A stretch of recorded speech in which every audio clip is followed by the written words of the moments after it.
क़ाल अल्लाहु तआला रब्बना वबअस फ़ीहिम रसूलन मिनहुम यतलू अलैहिम आयातिक सदक़ल्लाहुल अज़ीम। पेड़ पौधे सलाम करते हैं, जानवर एहतराम करते हैं, मेरे आका के एक इशारे पर संगरेज़े कलाम करते हैं।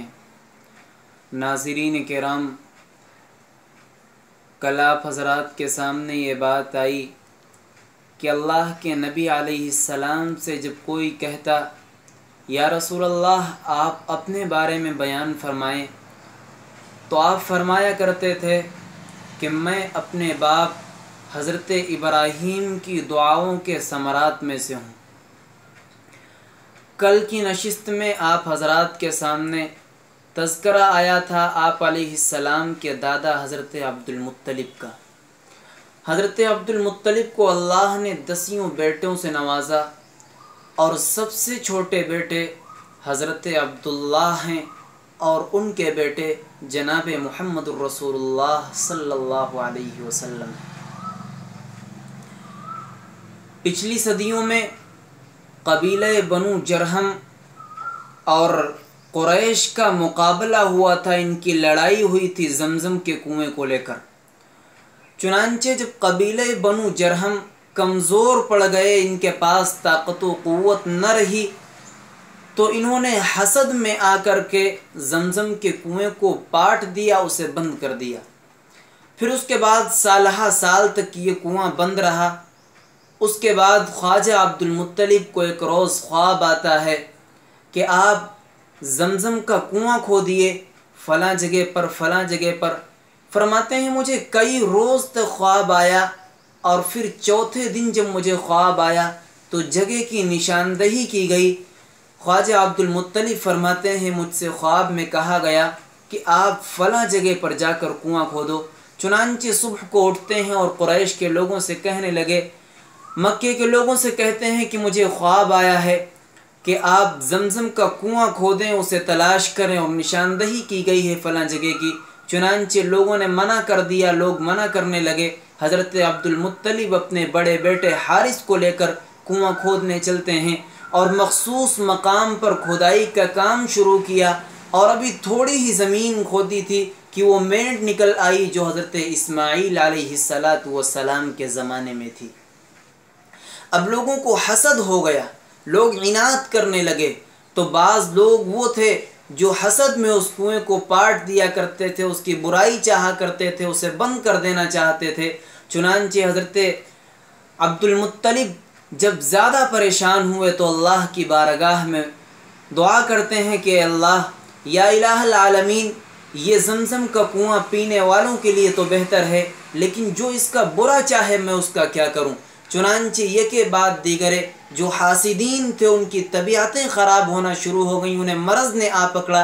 इस तरीक़े से हासिदीन के हसद में कमी आई और वो लोग खामोशी के साथ बैठ गए और हज़रत अब्दुल मुत्तलिब अपने काम में पूरे हो गए। हज़रत अब्दुल मुत्तलिब ने उस वक्त ये नज़र मानी थी कि अभी तो अल्लाह ने मुझे एक बेटा दिया है, मैं इनसे मुकाबला नहीं कर सकता, लेकिन अगर अल्लाह ने मुझे 10 जवान बेटे आता फरमाए तो मैं एक बेटे को अल्लाह की बारगाह में क़ुर्बान कर दूंगा। चुनांचे वक्त के साथ साथ हज़रत अब्दुल मुत्तलिब के 10 बेटे भी हो गए जो जवान भी थे। एक रोज़ ख्वाब आता है और कोई कहने वाला ख्वाब में हज़रत अब्दुल मुत्तलिब से कहता है कि अब अपनी नज़र तो पूरी कर लो। आपने अल्लाह के लिए नज़र मानी थी कि अगर अल्लाह ने मुझे 10 जवान बेटे दिए तो मैं अल्लाह के लिए अपने एक फ़र्जंद को क़ुर्बान कर दूंगा। चुनांचे हज़रत अब्दुल मुत्तलिब सुबह को जब उठते हैं तो उन्हें याद आता है अपना ख्वाब और कहते हैं कि हाँ वाकई मैंने मन्नत मानी थी, मैंने नज़र मानी थी कि अल्लाह के लिए अपने एक बेटे को क़ुर्बान करूँगा। अब 10 बेटों में से किसे क़ुर्बान किया जाए। अजीब वाक़या है मेरे मुसलमानों, ज़रा गौर से सुनो। 10 बेटे हैं, हज़रत अब्दुल मुत्तलिब परेशान हैं, अब 10 में से किसे अल्लाह की बारगाह में क़ुर्बान कर दिया जाए। चुनांचे क़ुरा अंदाज़ी की गई और क़ुरा अंदाज़ी में नाम निकलता है सबसे छोटे बेटे हज़रत अब्दुल्लाह का, जो कि वालिद हैं जनाब मुहम्मदुर रसूलुल्लाह सल्लल्लाहु ताला अलैहि वसल्लम के। हज़रत अब्दुल मुत्तलिब बिला किसी झिझक के, बग़ैर किसी तकल्लुफ़ के अपनी इस नज़र को पूरा करने के लिए अपने छोटे बेटे का हाथ पकड़कर और मज़बह की जानिब, क़ुरबान गाह की जानिब निकलने लगते हैं। बहनें देखती हैं कि मेरा भाई क़ुरबान होने जा रहा है। बहनें रोने लगीं और अब्बा से कहने लगीं कि अब्बा जान, आप मेरे भाई को कहाँ ले जा रहे हैं? चुनांचे मशवरा तय हुआ, बाहमी मशवरा ये हुआ कि ऐसा कीजिए, एक तरफ 10 ऊँट रखिए और एक तरफ हज़रत अब्दुल्लाह का नाम रखिए। अगर क़ुरा ऊँट के नाम पर निकल जाए तो 10 ऊँट ज़िबा कर दिए जाएं और हज़रत अब्दुल्लाह की गर्दन छूट जाए। चुनांचे क़ुरानंदाज़ी की गई, एक तरफ 10 ऊँट, एक तरफ हज़रत अब्दुल्लाह का नाम। क़ुरा हज़रत अब्दुल्लाह के नाम निकलता है, 20 ऊँट अब्दुल्लाह, क़ुरा अब्दुल्लाह के नाम से निकलता है। इस तरीक़े से 40, 50, 60, 70, 80, 90 ऊँटों की तादाद पहुँच गई और क़ुरा अंदाज़ी में जब पर्ची उठाई जाती है तो नाम आता है हज़रत अब्दुल्लाह का। इस बार 100 ऊँट पूरे हो गए और क़ुरा अंदाज़ी की गई, तब नाम निकलता है 100 ऊँट। चुनांचे हज़रत अब्दुल मुत्तलिब ने 100 ऊँट अल्लाह की बारगाह में क़ुरबान करके हज़रत अब्दुल्लाह की जान को बचा लिया। मेरे मुहतरम बुज़ुर्गों, ये बात याद रखनी चाहिए कि अल्लाह रब्बुल इज़्ज़त का ये ज़ाब्ता रहा है, जितने भी अम्बिया इस दुनिया में आए, तमाम अम्बिया का नसब पाकीज़ा तरीन नसब होता है, उनका ख़ानदान पाकीज़ा तरीन ख़ानदान होता है। किसी तरह की फहशकारी उसमें आपको नहीं मिल सकती। चुनांचे अल्लाह के रसूल अलैहिस्सलाम फरमाते हैं, वुलिदतु मिन निकाहिन ला मिन सफ़ाहिन, मेरी पैदाइश, मेरी विलादत जो हुई है वो निकाह के नतीजे में हुई है, सफ़ाह से नहीं हुई है, यानी बदकारी से मैं पैदा नहीं हुआ हूँ, मेरी पैदाइश तो निकाह के ज़रिए हुई। हज़रत अब्दुल मुत्तलिब के सबसे छोटे बेटे हज़रत अब्दुल्लाह, इनका निकाह कबीले बनी ज़ुहरा की एक शरीफ ख़ातून हज़रत आमिना से हुआ। हज़रत आमिना और हज़रत अब्दुल्लाह का जब निकाह हुआ और इनके बाहमी इख्तिलात से अल्लाह रब्बुल इज़्ज़त ने अपने पैगंबर को इस दुनिया में वजूद बख्शा। हज़रत आमिना फरमाती हैं कि जब आप अलैहिस्सलाम मेरे बतन में थे, मेरे पेट में थे, उस वक्त मुझे अजीब अजीब ख्वाब आया करते थे, एक से एक बशारतें मुझे ख्वाब में आया करती थीं। अपना बयान देती हैं कि जब अल्लाह के रसूल पेट में थे, मुझे कभी कोई उलझन, कभी कोई दिक्कत, कभी कोई बोझ नहीं महसूस हुआ, कुर्बान जाऊं अपने नबी पर।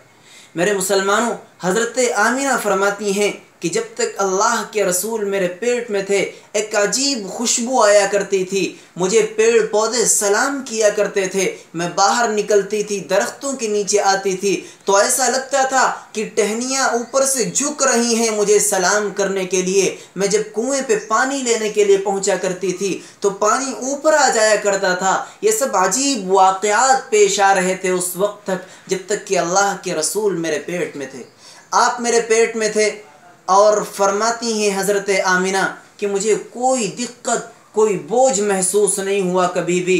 हज़रत आमिना का बयान है कि जिस वक्त अल्लाह के रसूल की पैदाइश हुई, सारे घर में रोशनी फैल गई, चारों तरफ खुशी ही खुशी थी।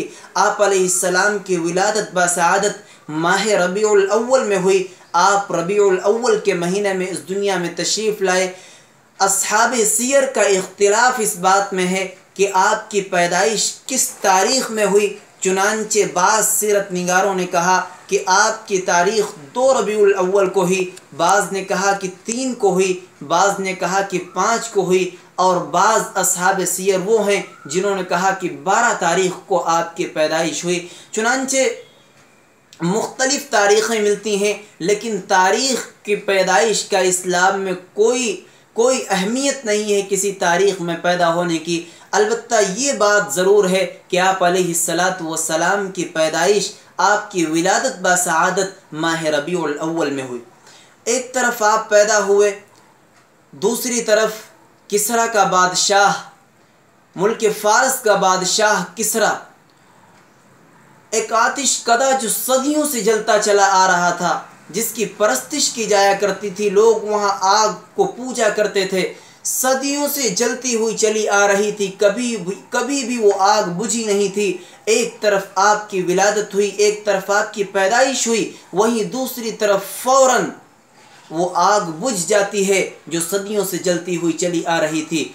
और दूसरी तरफ बादशाह के महल के 14 कंगोरे गिर जाते हैं। और तीसरी तरफ एक नहर जिसका नाम सावा है अचानक से खुश्क हो जाती है।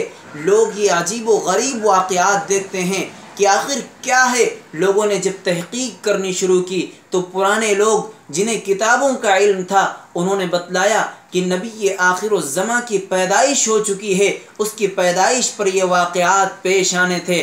और जो महल के 14 कंगोरे गिरे हैं उनका मतलब ये है कि किसरा की बादशाहत 14 पीढ़ियों के बाद, 14 बादशाहों के गुजरने के बाद उसकी बादशाहत ख़त्म हो जाएगी, हमेशा हमेशा के लिए दुनिया से मिट जाएगी। फिर कभी भी दुनिया में किसरा की बादशाहत दोबारा नहीं आ सकती। चुनांचे ऐसा ही हुआ। हज़रत उस्मान गनी रज़ी अल्लाह ताला अन्हु के ज़माने में किसरा की बादशाहत हमेशा के लिए इस दुनिया से ख़त्म हो जाती। आप अलैहिस्सलातु वस्सलाम की पैदाइश हुई। हज़रत अब्दुल मुत्तलिब आपके दादा, जब आपकी पैदाइश हुई तो आपके वालिद हज़रत अब्दुल्लाह वफ़ात पा चुके थे मदीने मुनव्वरा के रास्ते में।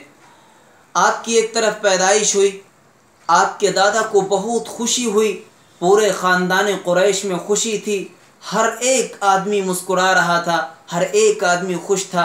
बच्चे बच्चे की ज़बान पर गीत के नगमे थे। आपकी पैदाइश हुई थी, सारे ख़ानदान में खुशी थी।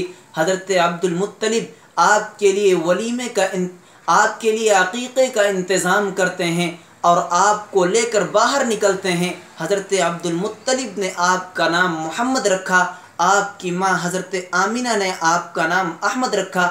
हज़रत ईसा अलैहिस्सलातु वस्सलाम ने फरमाया था अपनी उम्मत से कि एक नबी पैदा होने वाला है जिसका नाम अहमद होगा। अहमद और मोहम्मद दोनों ऐसे नाम हैं जो मखसूस तरीन अस्मा में जिनका ज़िक्र है।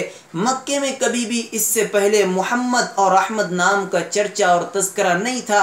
आपका नाम मोहम्मद रखा गया। आपका नाम आपकी माँ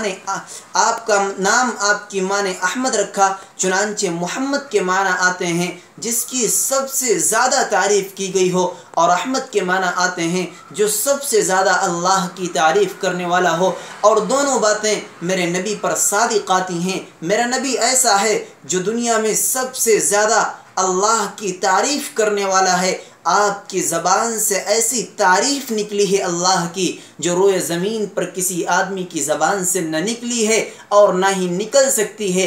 और अल्लाह के रसूल वो हस्ती हैं दुनिया में जिनकी इतनी तारीफ़ की गई, इतनी तारीफ़ की गई कि आपसे ज़्यादा किसी की तारीफ़ इस रोए ज़मीन पर नहीं की गई। इस वजह से आपका नाम मोहम्मद भी है और अहमद भी है। खुलासा ये निकला कि आप अलैहिस्सलातु वस्सलाम का ताल्लुक़ कबीले बनु कुरैश से था, और आपके ख़ानदान का नाम कुरैश जो पड़ा है वो आपके आबाओ अजदाद में एक नाम मिलता है फ़हर बिन मालिक, उनके बाद इसका नाम कुरैश पड़ गया। और आप अलैहिस्सलातु वस्सलाम का ताल्लुक़ हज़रत इस्माईल अलैहिस्सलातु वस्सलाम से है।